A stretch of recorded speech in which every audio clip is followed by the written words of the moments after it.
आता ती स्त्री कोण होती हो? वनामध्ये एका झाडाखाली बसलेली ती स्त्री होती. तिचं नाव होतं. त्या स्त्रीने नारद मुनींना जवळ बोलावलं. साधू असे असतात. साधू या शब्दाचा अर्थ काय आहे बरं? साधू या शब्दाचा अर्थ आहे जो सहाही विकारांना धुवून टाकतो तो साधू. शिवाय जो स्त्रीने न बोलावता स्त्रीजवळ जातो तो साधू नाही. साधू कधीही कोणत्या स्त्रीजवळ जात नाही.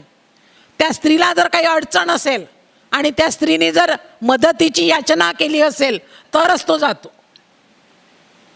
आता नारद मुनी जेव्हा वृंदावनामध्ये फिरून राहिले तेव्हा वृंदावनामध्ये फिरत असताना नारद मुनींना त्या स्त्रीने आवाज दिला की अरे मला तुम्ही कोणीतरी साधू बाबा वाटता, या इकडे या.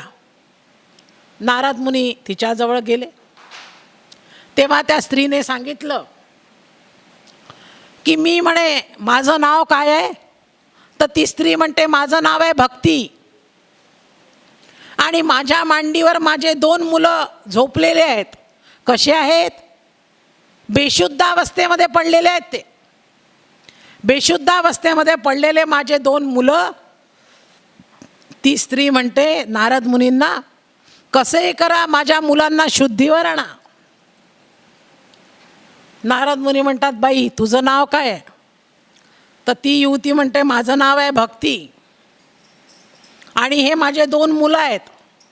एकाचं नाव आहे ज्ञान आणि दुसऱ्याचं नाव आहे म्हणे वैराग्य. कलियुगाची अवस्था आहे ही.